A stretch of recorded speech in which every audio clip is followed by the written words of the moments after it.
দেখলি নিতাই, বাতাসটা কেমন যেন ঠান্ডা ঠান্ডা লাগছে, গায়ে শীত এসে গেল মনে হচ্ছে। শশী, এই দেখ, এখন তো কেবল আশ্বিন কার্তিক মাস, আর এখনই রাতগুলো কেমন কুয়াশা কুয়াশা লাগছে। কদিন পরেই দেখবি সেই ভোরে খেজুরের রস আর নতুন ধানের পিঠে খাওয়ার দিন চলে আসবে।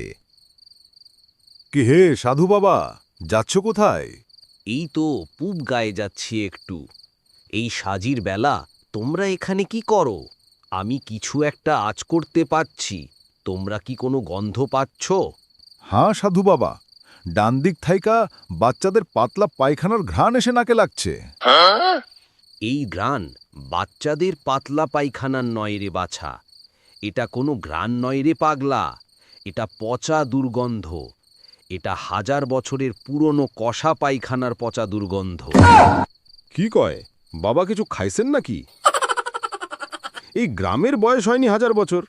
শুনো বাছা, আমি তোমাদের সাথে তর্কে জড়াতে চাই না, নিজেদের ভালো চাইলে এখনই বাড়ি ফিরে যাও।